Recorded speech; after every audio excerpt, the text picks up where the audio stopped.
Fala aí pessoinhas, beleza? Sejam bem-vindos aqui a mais um episódio no Vartroy Tech e hoje vamos falar um pouquinho sobre uma distro Brazuca que utiliza Plasma como interface gráfica principal. Antes de mais nada, já larga o tapão aí no dedão, se inscreve no canal, se não for inscrito, ativa aí o belengo-dengo de notificação se ele serve para alguma coisa, para canais desse tamanho. E compartilhe aí com a galera se você está curtindo o que a gente está fazendo aqui no Vartroy Tech. Deixa eu tentar ganhar um pouquinho mais de luz aqui porque tá meio escurão. Plasma. Então, eu dei uma olhadinha no Big Linux porque algumas pessoas pediram aqui no canal. Aliás, antes deixa eu tomar um café, vai. E não esquece de ir lá no Vartroy Music. Vamos dar uma força pro projeto musical. Digita aí music.vartroy.com ou Vartroy Music no YouTube que você vai encontrar nosso trampo. Bom, enfim. Algumas pessoas pediram aí para eu falar sobre o Big Linux e eu baixei a ISO, dei uma olhadinha no site dos caras. Confesso que nunca tinha utilizado, não utilizo no meu dia a dia, tá? Eu realmente baixei para dar uma olhadinha, para dar uma testada, para ver qual é a dessa distro. Pelo que eu notei, ela é baseada no Ubuntu, em cima das versões, eles estão subindo, né, as point release, as intermediárias do Ubuntu, está em cima da 19.04.1, pelo que eu entendi, no site deles em si, eu dei uma olhadinha nas informações, não tem nada explícito deles falando, a não ser que eu realmente tenha olhado de forma muito distraída, mas não vi essa informação explícita ali. Eu suspeito que seja, confesso que eu esqueci de ali no terminal dar uma verificada, porque o meu dia hoje foi muito complicado, então eu tive muito pouco tempo para dar uma olhadinha nisso, e eu queria trazer isso hoje, porque senão eu ia acabar não trazendo mais. Eu já estava decidido em fazer isso. O que eu pude perceber em relação ao que os caras se estão propondo é que o objetivo principal do Big Linux não tá na distro, sabe, em ser uma distribuição e tal. Pelo que eu entendi, que o foco dos caras é criar um ambiente de desenvolvimento para software livre, em cima de software livre, com software livre e para a comunidade de software livre no geral. Isso foi a mensagem que eu meio que entendi ali, e para facilitar isso, eles acabaram fazendo aí o Big Linux, que é meio que um apanhado de várias coisas compilados aí em cima de uma base que a gente sabe que funciona muito bem com o Plasma Desktop.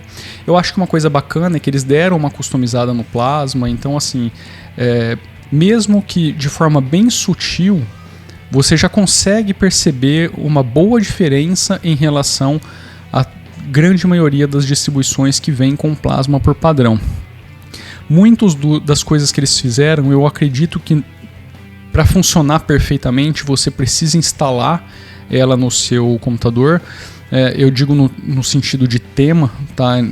Alguns pequenos detalhes, eu acredito que para realmente funcionar muito bem você deve ter que instalar. E eles apresentam algumas coisas também muito interessantes. Vocês estão vendo aí na tela, tá? Para quem está assistindo o vídeo, isso está passando aí no background. Enquanto eu fui testando, fui verificando aí a distro, eu deixei gravando o desktop.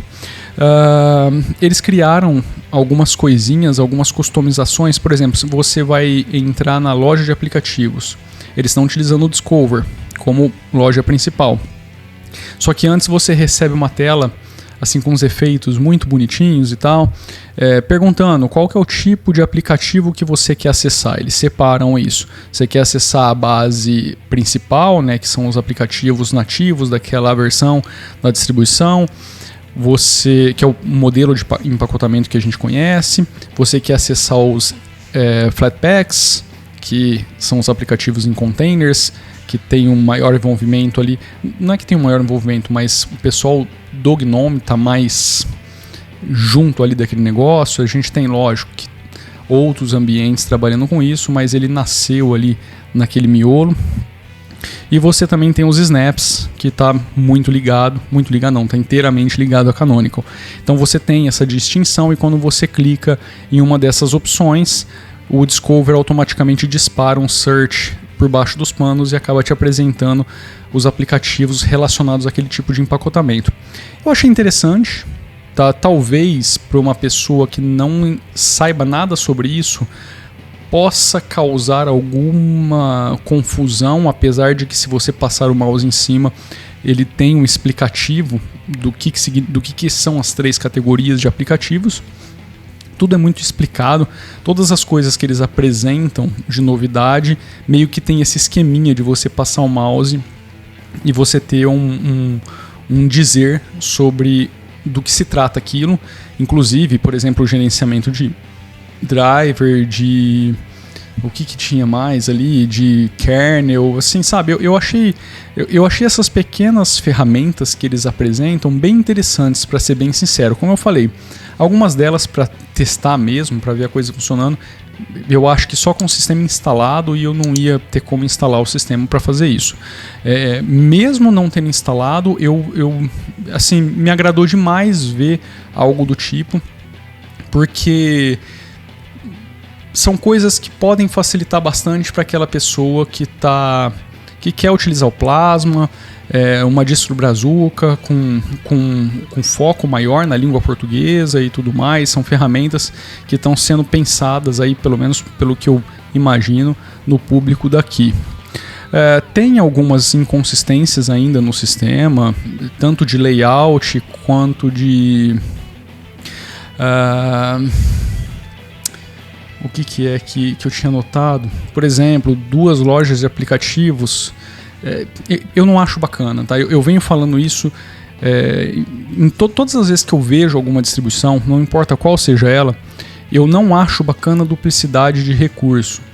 Eu sei que, por exemplo, aqui nesse caso a gente tem o Synaptic e o Discover. O Synaptic, em termos de opção de pacote para instalação, tem uma abrangência muito maior em relação ao Discover, porque ali você pode instalar biblioteca, você pode instalar um calhamaço de coisa que você não vai conseguir instalar no Discover, aí você vai ter que acabar indo para o terminal.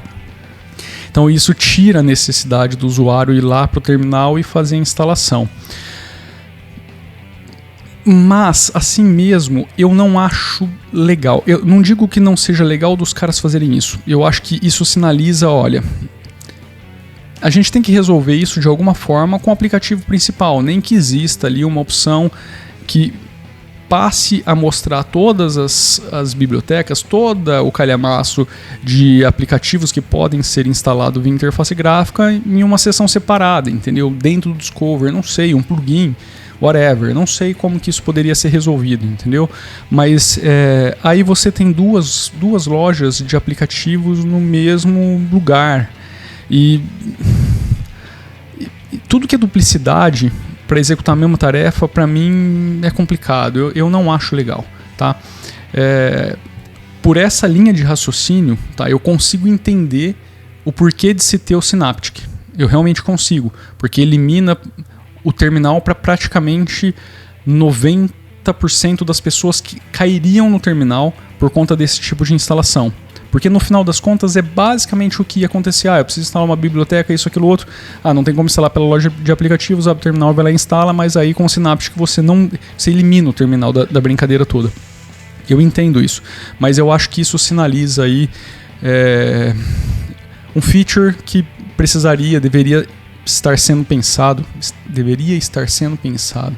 deveria ser pensado aí pelo pessoal que está envolvido com o desenvolvimento do Discover e todas as outras lojas, porque eu acho que isso é uma deficiência de todas as lojas hoje. Antigamente a gente tinha o Synaptic como loja padrão no Ubuntu, há bastante tempo atrás, antes dessa zona de loja virtual que acabou tomando conta de todo mundo. Mas hoje a gente tem aí, eu acho que isso é uma deficiência. Eu acho que se vem sendo uma necessidade em várias distribuições, de repente seria o momento de juntar aí forças e tentar fazer algo que resolva todos os problemas num lugar só. Essa é a minha opinião. Então, mas isso não tira o mérito da distro, porque até onde eu me recordo, acho que foi a única coisa em termos de configuração de sistema e tal, onde existia uma inconsistência. Eles tentam trazer ali também um lance de web apps, em cima do Chromium. Ele já vem pré-instalado ali o Chromium. E faz muito sentido, porque se você quer trazer web apps, na minha opinião, o melhor dos mundos hoje é utilizando a tecnologia do Chromium. A gente tem o Chromium e tem vários outros browsers hoje baseados em cima dessa tecnologia, porque de fato você consegue entregar algo com uma carinha de aplicativo, só que web. Eu particularmente, velho, não gosto muito dessa filosofia de entrega, tá? Eu não acho muito bacana esse tipo de disponibilização. Eu acho que é o tipo de coisa assim que a pessoa pode ir lá e criar com extrema facilidade. Tá, eu sei que muita gente não entende desse negócio, mas se o foco maior ali são desenvolvedores, sabe? Pessoas que estão envolvidas com isso daí, é muito provável que eles tenham um mínimo de conhecimento desse tipo de tecnologia, até porque hoje está praticamente todo mundo envolvido com desenvolvimento em algum momento para alguma coisa web, entendeu? Eu não sei, eu acho que é meio desnecessário, tá? Eles até fazem uma propaganda que aquilo ali não consome absolutamente nem nada em termos de espaço de armazenamento, mas quer queira quer não, acaba poluindo ali a quantidade de aplicativos que existem dentro do sistema. E eu não sei, é troco meio que de nada, porque se é um web app, não faz basicamente absolutamente diferença nenhuma do cara ir lá no browser e digitar o endereço para entrar, entendeu? Para logar. Agora, se os aplicativos, por exemplo, Spotify ali, eles entregam como web app, o Telegram como um web app. Se fossem os aplicativos instalados, propriamente dito, ali o Snap, o Flatpak, de um ou de outro, aí a gente estaria já falando outra língua aqui, mas web app, cara, a pessoa vai lá e digita e boa, sabe? Eu não sei, eu realmente não consigo ver algo de extremamente positivo em cima disso, até porque no final das contas pode até definir qual é o browser que está selecionando justamente por causa dessas porcaria aí, entendeu? Então, realmente não sei. O que mais que eu teria para falar sobre essa distribuição? Tá, se vale a pena ou não utilizar. É o que eu falei no começo desse episódio. Eu não sou uma pessoa que está utilizando ou que já vinha utilizando o Big Linux. A percepção é que eles estão subindo ali em cima das versões do Ubuntu.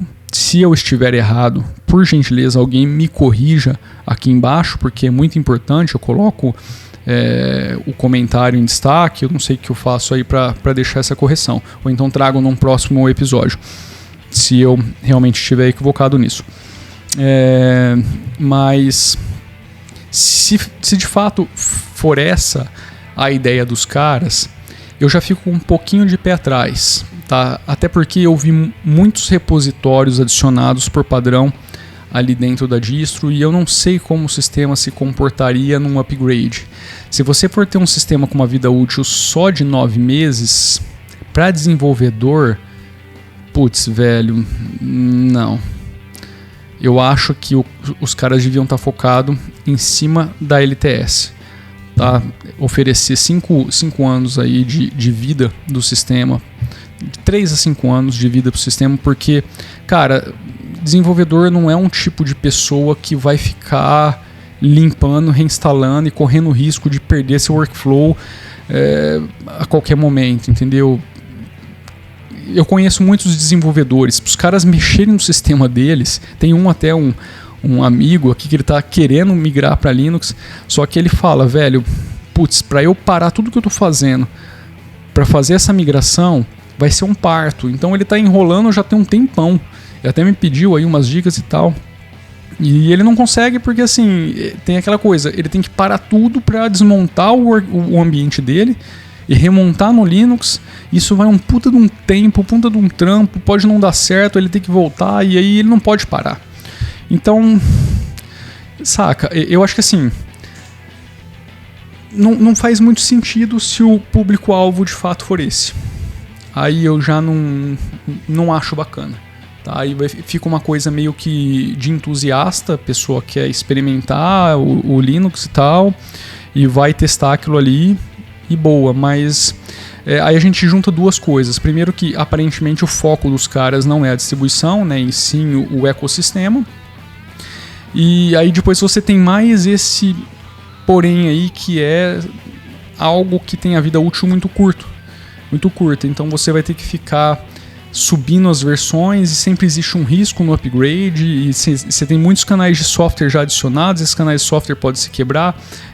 Putz, aí quem utiliza sabe do que eu tô falando, entendeu? Então não sei, velho, eu sou um pouquinho com o pé atrás em relação a esse tipo de coisa. No mais, eu acho que vale o teste, se você quiser experimentar, quiser testar, quiser utilizar as ferramentas que eles desenvolveram. Eu acho que realmente são muito interessantes, são muito bacanas. Pode ser até um estímulo para você começar a desenvolver para Linux com base, sabe? Tipo, você vê e fala, cara, dá para fazer um facilitador aqui, olha o que os caras fizeram, sabe? Eu acho que é de repente uma boa oportunidade para você utilizar aquilo como um ambiente de amostra mesmo, um ambiente... qual que me fugiu a palavra aqui, mas ter aquilo como base, se você quiser desenvolver para Linux, claro, e começar a brincar ali, tentar trazer melhorias para o sistema. De repente aquilo vai até pro mainstream das coisas e você acaba trazendo aí uma grande contribuição para a comunidade ou para aquele environment que você está utilizando. Tá? Eu acho que é isso, não tem mais muito o que dizer em relação a essa distro. Espero que eu tenha sido bem claro nos pontos aqui. Provavelmente, depois que eu estiver editando isso aqui, eu vou lembrar que faltou alguma coisa, mas eu tô falando aqui da cabeça, tá? Não tem aqui uma coisa escrita, eu tô só mexendo aqui no mouse para não apagar a tela do notebook, para pro azulzão aqui do plasma vir para mim. Mas enfim, é isso. Eu vou ficando por aqui então. Não deixa de largar o tapa no dedão, se inscrever aqui no canal, curtir a sonzeira do Vartry Music também. Eu devo trazer aí em algum episódio mais relatos sobre o próximo álbum, que está finalizado, está fechado.